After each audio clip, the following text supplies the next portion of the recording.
Madame la chef de cabinet du président Cyril Diallo, militants, sympathisants du UFDG, je vous dis bonjour.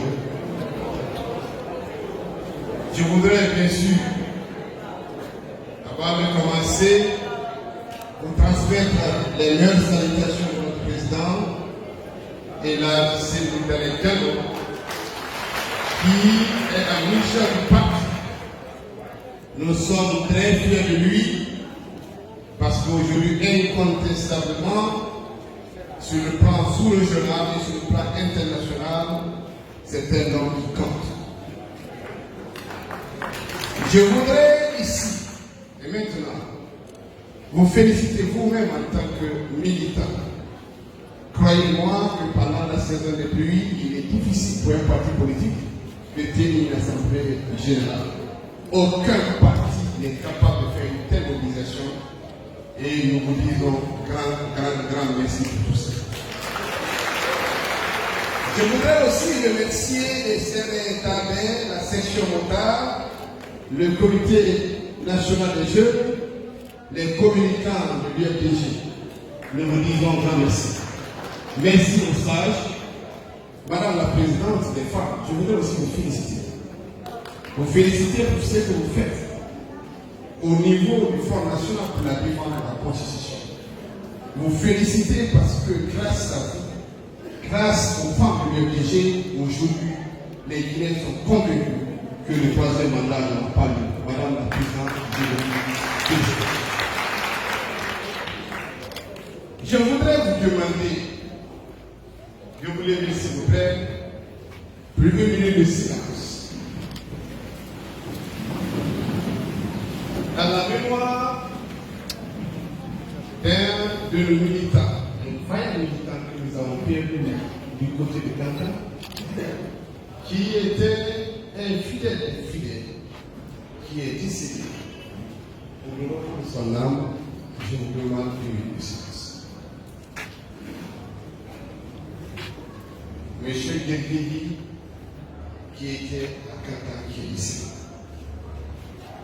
Je voudrais aussi vous demander de rester sur place parce que nous avons aussi maintenu le silence à la mémoire de deux jeunes qui, au mois d'août 1999, à cause de la misère, à cause de la souffrance, qu'ils ont écrit un billet pour dire que leur avenir est sombre. Ils sont allés dans les trains d'atterrissage d'un avion à Conakry. C'est jeune et folie. Ça s'est passé le 2 août 1989. Je voudrais maintenant, et là, maintenir aussi une silence. Parce que chaque fois qu'on parle de Yaki et de folie, c'est avec beaucoup de bouche. Une minute de silence pour ces deux jeunes. Je vous remercie. Yaki et Fodé ont passé un message à la jeunesse en disant, en 1999, à cause de l'éducation, il faut qu'on quitte ce pays. Mais nous sommes en 2019. La situation n'a pas changé. Maintenant, ce n'est plus dans les trains d'atterrissage, mais c'est dans la Méditerranée, en Libye, au Maroc, que des Guinéens continuent à mourir parce qu'il n'y a pas d'espoir. Et cette situation s'est aggravée depuis que M. Kone Adva est arrivé. Tous ces Guinéens, tous ces jeunes, valides, qui n'ont pas d'espoir.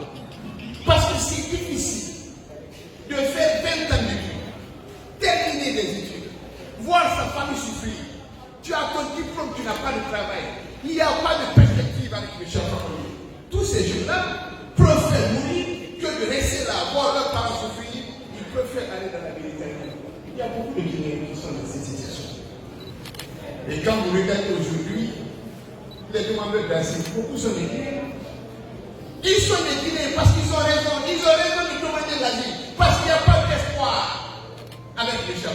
Tous ces jeunes, dans tous ces pays, quand vous allez en France, vous allez en Belgique, vous allez partout. Vous voyez des jeunes Guinéens. Quand je dis des jeunes Guinéens, c'est tout le monde, malinqué, sous-souffleur, forestier, tout le monde. Parce qu'il n'y a pas d'espoir.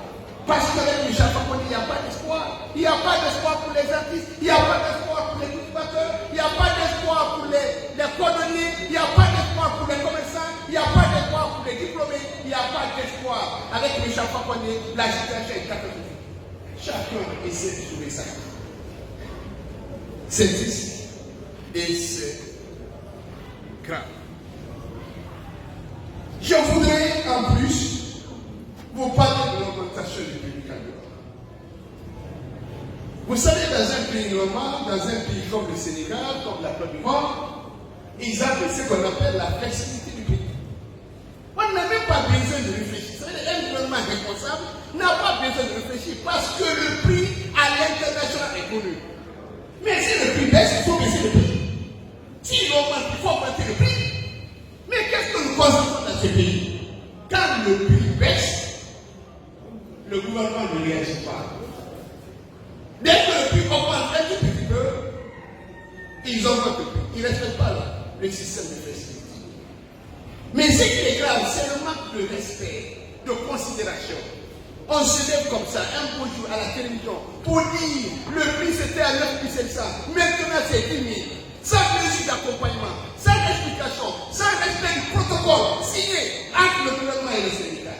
Comme si ce gouvernement veut encore nous provoquer. Parce que ça, c'est de la provocation. Pendant la saison pluvieuse, au moment où les gens n'ont pas les moyens de vivre, au moment où la situation est compliquée, ce gouvernement, sans mesure d'accompagnement, sans nous dire quel va être le transport, sans rien dire, de la façon la plus désinvolte, augmente le prix du carburant. Nous sommes dans quel pays? Nous sommes dans quel pays? Ça, c'est extrêmement grave. Et puis voilà, ce gouvernement dit ça. Celui qui est supposé défendre le Guinéens, le secrétaire général de la Confédération nationale des travailleurs du Guinée, M. Ahmed Diallo, au lieu de se taire, il sort, il se met à dire, bon, j'applaudis, le gouvernement a bien fait, parce que la dernière fois, nous avons organisé une manifestation, personne ne nous a accompagné. Monsieur Amadou, vous êtes le président, vous êtes le secrétaire général de la Confédération nationale des travailleurs du Guinée. Si le peuple n'a pas confiance en vous, si les travailleurs n'ont pas confiance en vous, vous n'avez pas besoin de retenir un discours comme ça, comme vous dites, le gouvernement a bien fait, le gouvernement devait augmenter 10 fois même le prix du carburant. Nous disons, nous allons nous retrouver par rapport à ça. Puisque ce gouvernement ne comprend pas la logique, nous allons nous retrouver pour discuter, pour voir qu'est-ce qu'on fait. Le troisième point sur lequel je voudrais intervenir, c'est le cas de Fayani. Je voudrais ici, au nom de la direction nationale, au nom du président secrétaire, au nom des militants et sympathisants, apporter notre soutien total à Fayani. La justice vient de prouver qu'elle est sous fait. M. Fayani parle de l'agression roumaine. Nous avons tous écouté à la radio qu'un certain M. Fofana avait déclaré à la radio BBC qu'il était le chef rebelle. Il a assigné un certain Fofana. Et puis il y a eu agression quand même rebelle à Kekedougou. Mais Fayani s'est trompé de cible. Il a pensé que c'était le ministre de la Justice. Il s'est rendu compte que c'était ignorant de sa part. Un homme responsable, mûr. Il a présenté les excuses en disant je me suis trompé. Je me suis trompé, monsieur le ministre, je vous présente des excuses. Mais puisque ce gouvernement, puisque la justice n'a rien à faire, on envoie Fayani en prison. Mais en attendant, depuis 2010, les militants de l'opposition qui ont été assassinés, il y a plus de 104 jeunes, enterrés au cimetière de Bamako. Dans le sud de la Guinée, à Womé et à Jokota, des Guinéens ont été assassinés. Ce gouvernement ne dit pas un mot, ne s'ouvre pas les faits. À mon humble avis, le ministre de la Justice avait une occasion à jamais d'ouvrir des enquêtes pour rechercher ce Fofana, puisque ce n'est pas lui. Si ce n'est pas moi, je recherche quel était le Fofana qui a parlé au nom de Fofana. Parce que Il faut le retrouver. Essayez de voir où il se cache. C'était ça le rôle du ministre de la Justice. C'est pas de prendre fire à la prison. Pour aller chercher quoi? Je me suis trompé, j'ai présenté des excuses. Vous allez m'amener en prison pour faire quoi? Pour me tuer? Pour me prendre? Pour me condamner? Qu'est-ce qu'il va faire? Un homme politique qui a le droit de s'exprimer. Il s'est exprimé. Il s'est rendu compte qu'il s'est trompé. Simplement, il a demandé de pardon. Au lieu que la justice fasse son travail, au lieu qu'on lui dise qui a tué Takayao, au lieu qu'on lui dise qui a tué Yaouni, au lieu qu'on nous parle de Mme Boao qui a été assassinée, au lieu qu'on nous parle des tueries à Jomota, à Wodi, maintenant ils sont rapidement, ils sont maintenant à la justice, on prend Faya Milo, on l'amène en prison. C'est une honte du pays. C'est une honte pour notre pays. Ils sont en train de tuer l'image de notre pays. C'est grave. Je pense que Faya, moi à sa place, je serai très heureux. Je vais lui écouter. Laissez-moi ici. Condamnez-moi. Je vais rester en prison. Parce que ça n'a rien à faire. Il a le même service à Faya. Le mettre en prison, un homme politique, il va service. Mais ils ne se rendent pas compte parce qu'ils n'ont pas de niveau. Ils ne comprennent pas comment le monde fonctionne. Ils ne savent pas qu'on ne peut pas prendre quelqu'un qui s'est trompé, qui a présenté des excuses. On ne peut pas le dire. Monsieur Amadou Damaro Kama. Lui, comme il est quelqu'un qui est très renseigné, il dit que le Fofana c'est un peuple. Non. Que le gars s'appelle pas Fofana. Il est peut-être même décédé. Donc, le ministre de la Justice doit se rapprocher de Damaro pour que Damaro lui dise si le gars s'appelle pas Fofana, comment il s'appelle. Quand s'il est décédé, quand il est décédé, où il a été enterré, il ne fait rien. Parce qu'on a un témoin, on a quelqu'un qui connaît le nom du gars. Quelqu'un qui sait que le monsieur a été tué où il est enterré. Que Damaro est le ministre de la Justice, madame la secrétaire. Vous le retrouvez? Hein? Le Fofana?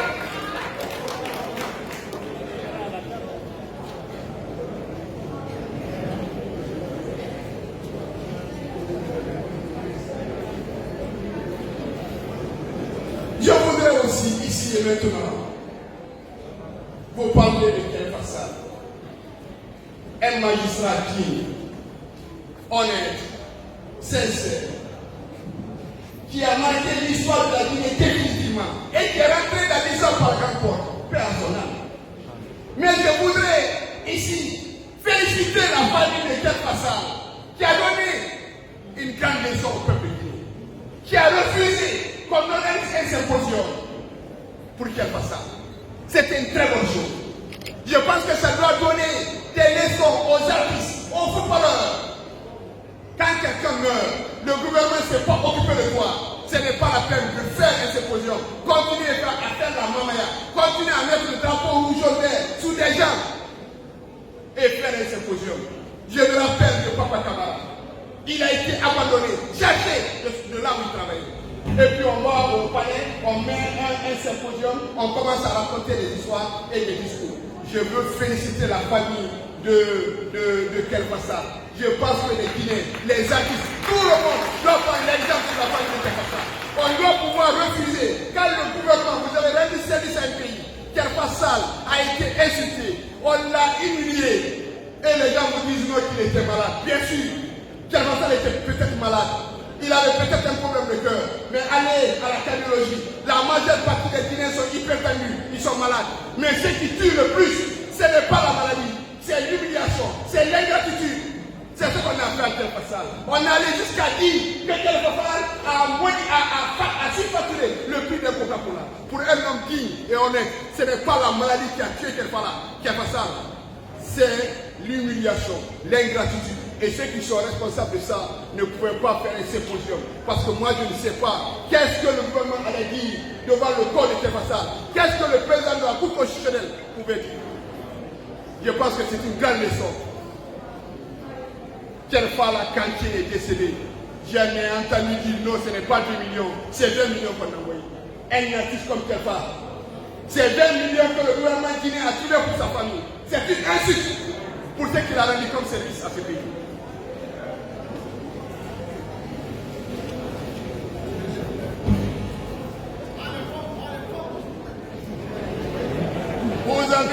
entendu parler d'un livre.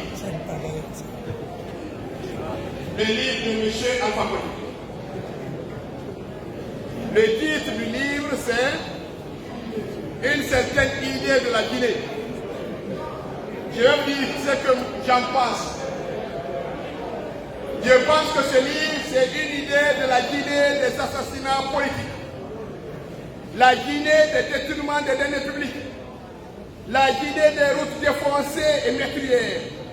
La Guinée d'un système de santé abandonné et d'une éducation bâclée. La Guinée sans eau potable, sans électricité. La Guinée de la destruction des habitations de Kapour-Rail et d'équipés. La Guinée de la misère et de la précarité. C'est pas la peine de lire ce livre, c'est ce qui est dedans. Je vais te résumer le contenu du livre de Kapour-Rail. C'est une certaine idée de la misère et de la précarité dans notre pays.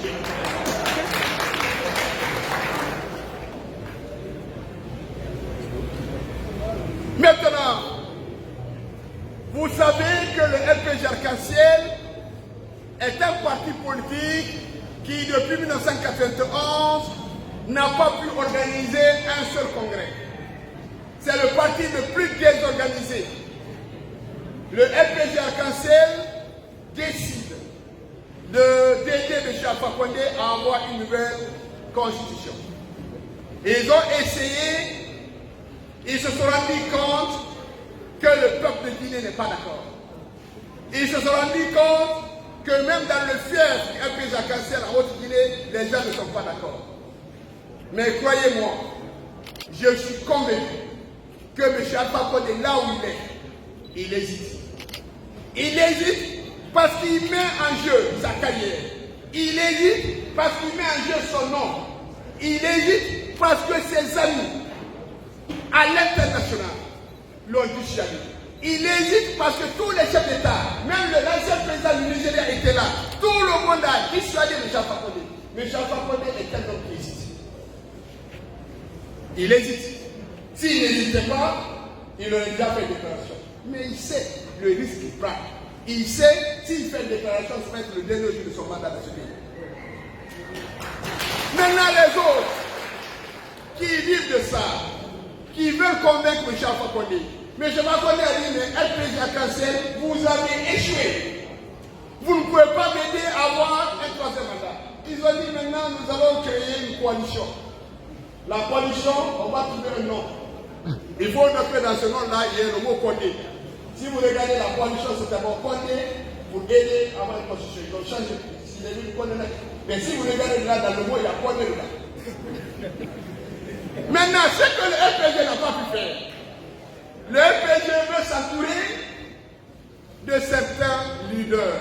Je ne parle pas de certains partis. Parce que ces gens-là ne représentent pas des partis, ils représentent leur tête.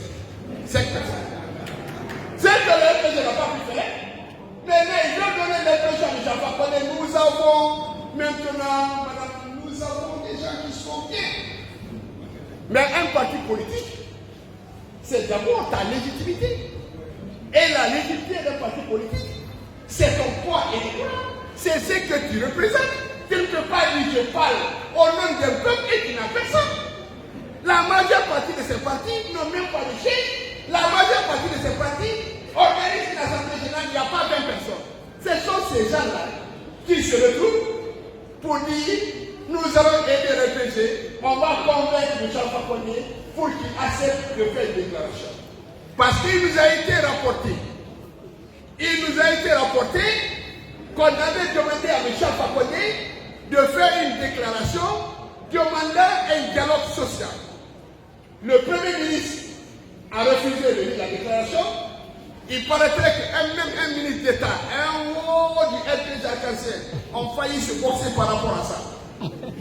Maintenant, la déclaration est préparée, mais on ne sait pas qui doit lire la déclaration. Le Premier ministre ne veut pas, mais la femme aussi ne veut pas. Certainement, parmi les 5 là, comme il y a des suspects parmi eux, il y a quelqu'un qui va lire.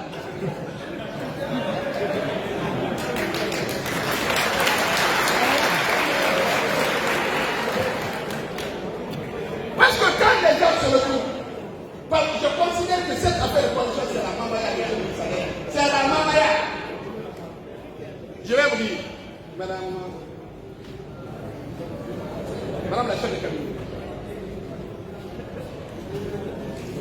je vous ai dit que le poids d'un parti politique, la légitimité d'un parti politique, c'est un poids.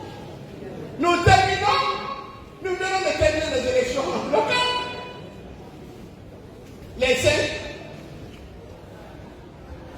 quand ils sont allés aux élections, les 5 associés là, vous savez, il y a 7024 conseillers. Les 5 associés ont eu 0,080%. Le chef Fakonde, le FPJ a cassé, veut que ce soit des gens qui ne représentent qu'eux. Même leurs familles ne sont pas d'accord avec eux. C'est ces gens-là qui vont aider M. Fakonde et qui veulent parler au nom du peuple de Guinée. La légitimité. La légitimité, c'est d'avoir ton poids. C'est vrai.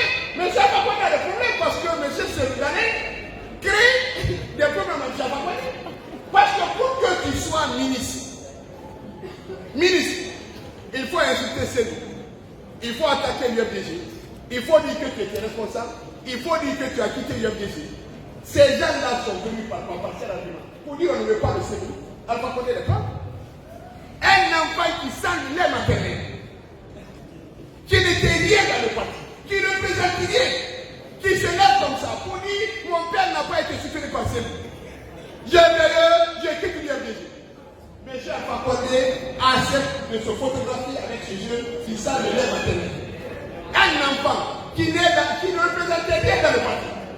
Mais dès que tu dis UFDG qui était là, M. Alpha Condé, je prends là. Voilà. Un enfant, il se lève, il dit non, mon père est décédé, on ne s'est pas occupé de lui. D'ailleurs, je ne suis plus UFDG. On dit bravo, bravo, bravo. Alpha Condé, viens ici, on va prendre la photo.